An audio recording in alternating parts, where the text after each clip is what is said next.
And for dessert, I ordered the chocolat liégeois. Nice. What is the perfect bite? That mix of flavors, textures, colors, and aromas that come together in one amazing amuse-bouche. Big ideas expressed in small bites. That's our podcast, a variety of inspiring topics to make your financial goals and dreams a reality. Brought to you by Clark County Credit Union for your weekly serving of food reviews, financial education, and life hacks that your future self will appreciate. It's the perfect bite of interesting information to start your week.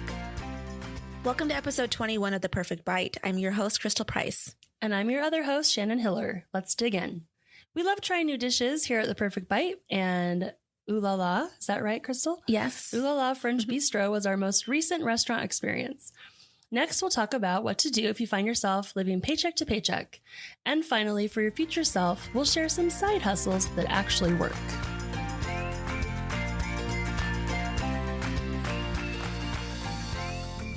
Each week at The Perfect Bite, we'll visit a locally owned Southern Nevada restaurant that we hope will become your new favorite. This week, I visited Ohlala French Bistro in Summerlin. Some text from the website, which kind of stood out to me, was 1, Ohlala is a modern French bistro that makes you fall in love with French food. So that was appealing. I want to fall in love with French food. And the other quote that stood out was, the decor is midway between a little Parisian bistro and a cozy restaurant. It's ideal for rendezvous and happy friends meeting. Perfect. Sounds nice. Where is it in Summerlin, like roughly? It was like by Buffalo and Lake Mead. Kind of this little hidden place. There was a Starbucks nearby, like hanging out on the street corner right there. But yeah, the title Ohlala, I was like, okay, let's go check this place out.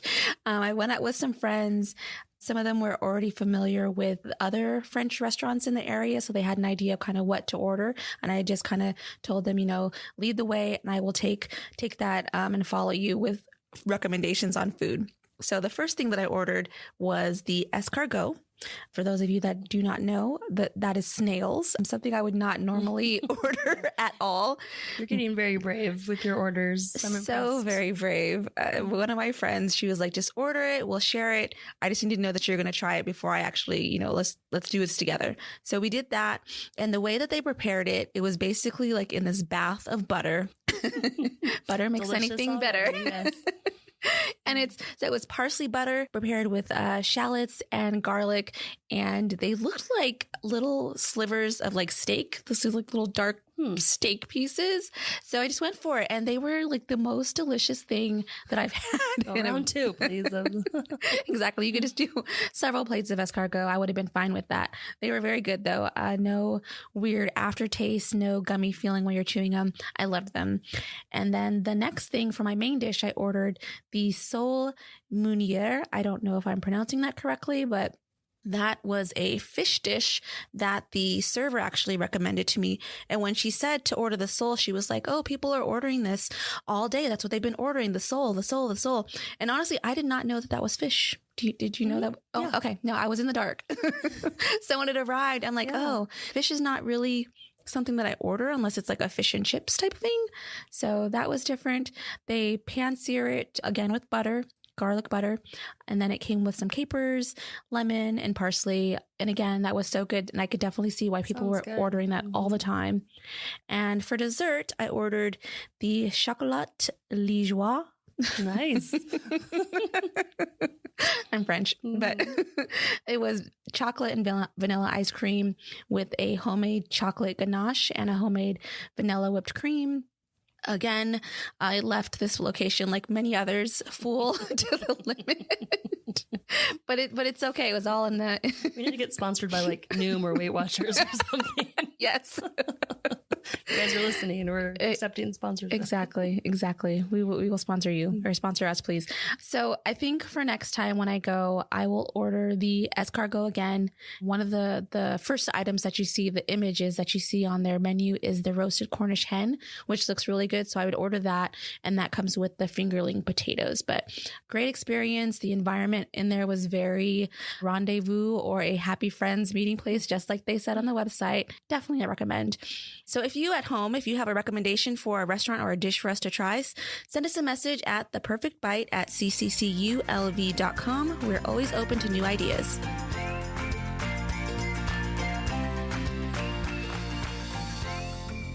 Up next, we're going to talk to you about what to do if you find yourself living paycheck to paycheck. In today's segment, Shannon's going to be sharing some tips to bring you peace of mind and security when unexpected bills or events happen. So according to a recent study by Lending Club, 64% of the U.S. population was living paycheck to paycheck at the start of 2022. And this is up from 61% from December. So it's already a jump in just a few months. And so that's huge. Yeah, kind of scary, right? So basically paycheck to paycheck, it's just what it sounds like. Like you get your money and it goes right back out again. And before the end of the month, you need that paycheck back down to zero. So a budgeting resource from Dave Ramsey provides 11 ways to stop living paycheck to paycheck. And we're just going to cover a couple of these today. I can say I have lived paycheck to paycheck. Same here. It is very stressful. It is scary to think about unexpected things coming up. I don't know what kind of emotions come to your mind when you think about. Yeah, it's fear. Like everything better go as planned, because if something goes out of plan, I don't think I could cover it. Right. Exactly. Like it's just everything's accounted for already before it even comes into your bank account. So the very first thing when you think about, I don't have any money, sometimes the last thing you want to do is do a budget. It's like, I already know I don't have the funds. Like, what am I going to do? So, but I think like determining where those expenses are going and actually tracking. So I've said this before, but it's kind of like keeping a budget for food. How will I know what I'm actually eating unless I really track and write down what I'm eating to get a clear picture and being honest with myself and not being like, oh yeah, I did eat that extra thing and I forgot to write it down.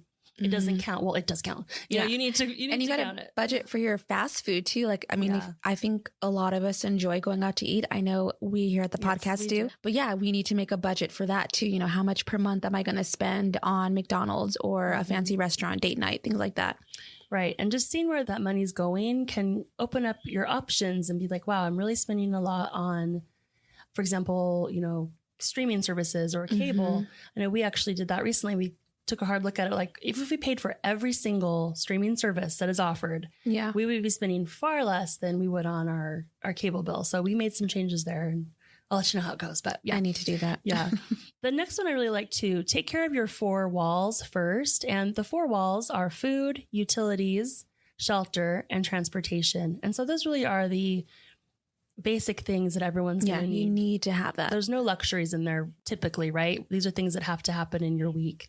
And so when you're budgeting for those expenses, those come in first. And so when you talk about it, it's like, okay, these are let's call them the boulders, right? They have to fit in first. I can't add in all the little extra things like the pebbles and the rocks and then expect to fit my boulders of food, utilities, shelter, transportation. Those aren't going to fit anymore. So determine those items first. The next is start an emergency fund. And I know if you're living paycheck to paycheck, you're like, yeah, right. Yeah. Where's that coming from? Exactly.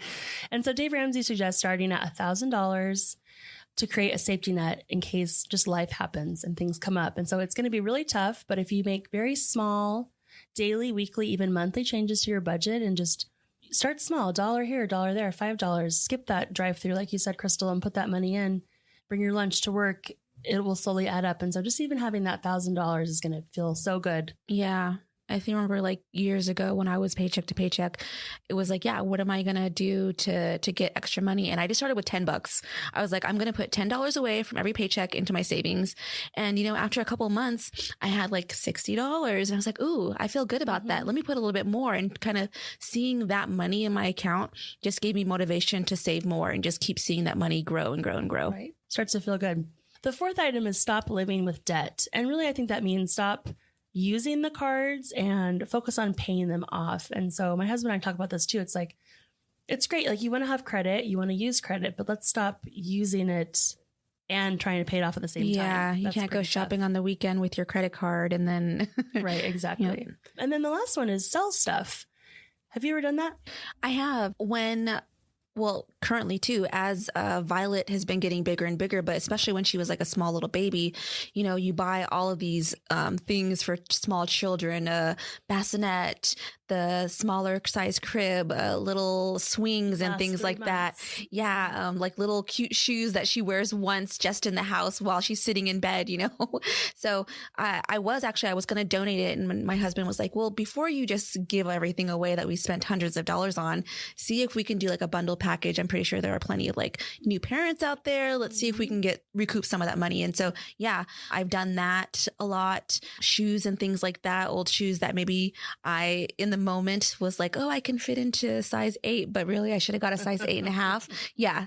Those kind of incidents, I have sold items to get cash back. Yeah, I think that if you can part with it, just consider selling the items. And there's lots of great platforms out there to sell on. And then if you've lowered your expenses and it's still not enough, you're going to need to add some income. And I know you're going to talk about this a little bit more later, Crystal, but something has to give, right? Either it's less expenses or more income to get out of that paycheck to paycheck treadmill. Yeah. On. So for a full list of the 11 ways to stop living paycheck to paycheck, visit the show notes after today's show. And now a break to hear from our sponsor.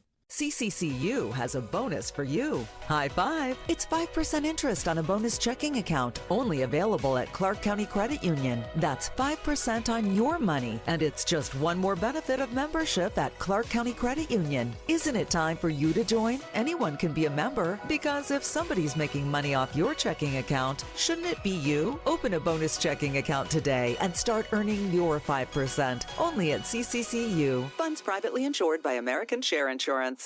Next up is our Future Self segment inspired by the Happiness Project by Gretchen Rubin. Shannon's last item on ways to stop living paycheck to paycheck was to sell stuff, but building on that idea, we're going to share some side hustles that actually work. So for this segment, I checked out entrepreneur.com's article, 44 Profitable Ideas to Make Extra Money on the Side. These were listed as proven ways that people have generated significant revenue for themselves. So for your future self, we'll discuss some ways that you can start today to help your finances out tomorrow. The first one on the list that we're going to share is sell some items on eBay, Craigslist, or Facebook Marketplace. I shared before some of my selling experiences, and I've definitely used Facebook Marketplace. I've used Craigslist. I haven't done eBay. I'm not really too sure how that process works. I know like links to your account and things like that. So that a little bit scares me. I'm not ready for that yet, but I've definitely used the other ones to do it. Shannon, have you ever purchased or sold anything using either of those? Yeah, I've done Craigslist, but I also use OfferUp. Oh, okay. Yeah, I have. And you put in like your area, your zip code, and then different items. And some people will ship them and some people you'll come pick them up. And yeah, we've had a lot of success with that, both buying and selling items. And like you mentioned before, like kids' shoes that people grew out of, like we're buying like specialty volleyball shoes or soccer cleats. They're really expensive. Yeah. And so if someone wore them like, 2 months, we'll buy them on there. So yeah, Those have been good. Cool. So yeah, and you can sell pretty much anything. Like you said, the cleats, people can sell furniture, household appliances, collectibles. The best recommendation that I've noticed when I bought or even sold is to take quality photos and write a good description. So really sell your item, tell about all the possibilities of these pair of cleats, how you can use them for years to come. One tip too. Yeah. Look it up on like Amazon or wherever it's sold. Oh, yeah. And take a screenshot of like how much this retailed for originally. And then it has like the reviews, stars, and all that stuff. So you can be like, hey, this is a really good product. Check it out. And then it just kind of adds some credibility to it that this was like a legit, like good product. Yeah. So good idea. I'll have to remember that. The next thing on the list for a proven way to make some extra cash is to drive for Uber or Lyft. I've known a couple people who've done that to make some extra cash for the month. And over the last few years, ride sharing has definitely exploded. And if you enjoy driving and have a qualifying vehicle, then you can definitely start your own company for Uber or Lyft, making side money in your spare time. Yeah, I have a friend that did this to help pay for the actual car that he wanted to get. He uses the car to drive at night and do like deliveries too, for like food deliveries. Okay. And like that's how he's helping to pay for like maybe kind of a car that was a little stretch. Yeah. So that's pretty cool. Another way to make some extra money is to manage social media for small businesses. Now, we have social media at the credit union, so I know there's definitely a lot that goes into it. It's not all fun. We've got to, get the right photo, get the right caption. What time of day should we post? Are we posting on Facebook, Instagram, Snapchat? All of these things go into it. But if you are a little savvy on social media, you can make some extra side money for this. If you reach out to local businesses, you can offer your services for a contracted monthly fee. Myself, I've done it before. I haven't gotten paid for it. It was a volunteer thing, but the credit union chapter here in town, they, were trying to get more awareness with the different credit unions. So I took that on and I monitored other credit unions in town, shared their content. And it was really, honestly, I think it helped me kind of learn how the processes were for each of these so that I could get my position here at the credit union. I had that experience with that volunteer work that I've done. So I enjoyed it. And next up on the list is to tutor over Zoom, Google, or Skype. Have you ever had to get tutoring for your kids? I have, but not online. Oh, so that okay. would be different. My son, it was 2020, so start of the pandemic, we had to get a tutor for him in English. And that's how we did it. And it was so convenient because he needed leave the house. Yeah, he needed the assistance. Nobody was going anywhere. So this really worked out. And so if you are specialized in a certain area and can offer your skills to youth or adults that are in need, then this is a great way to earn money from the comfort of your own home or office or wherever you decide to do it. The next thing on the list that we're going to share is to write an ebook.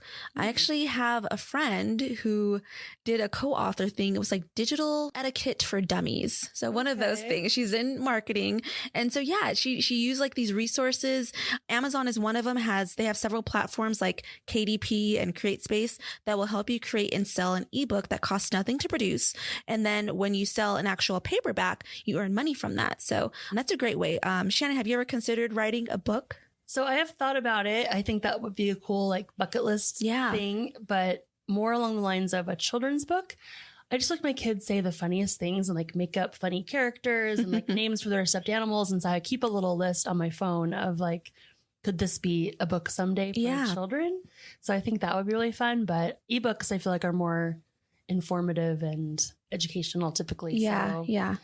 No, not for ebooks. I've heard of even people doing like coloring books. So like they have their coloring pages. And so when it gets the download, they get money. So yeah, I've thought about it too, but I'm just like, I feel like there's more to it. So I got to do some research on these KDP and CreateSpace. And really there's so many different ways. When I said it before, there's 44 things on the list.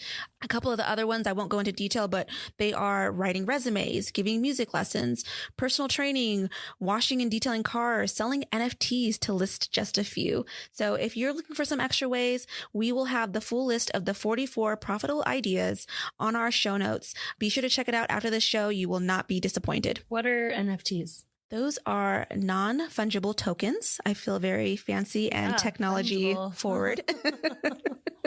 So basically it's like a digital currency.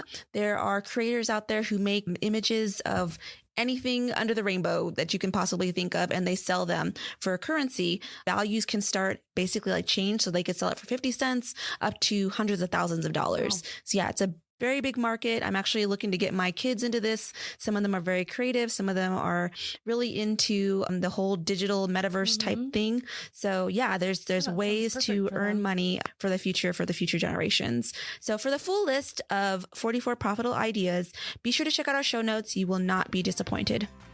We want to hear from you. Send us your financial questions or money topics that you'd like to learn more about, and don't forget any fun local food recommendations. Our email is theperfectbite@ccculv.com. Thank you for listening to this week's episode, brought to you by Clark County Credit Union. For additional money management tips and financial calculators, check out our website at ccculv.org. Now that was The Perfect Bite.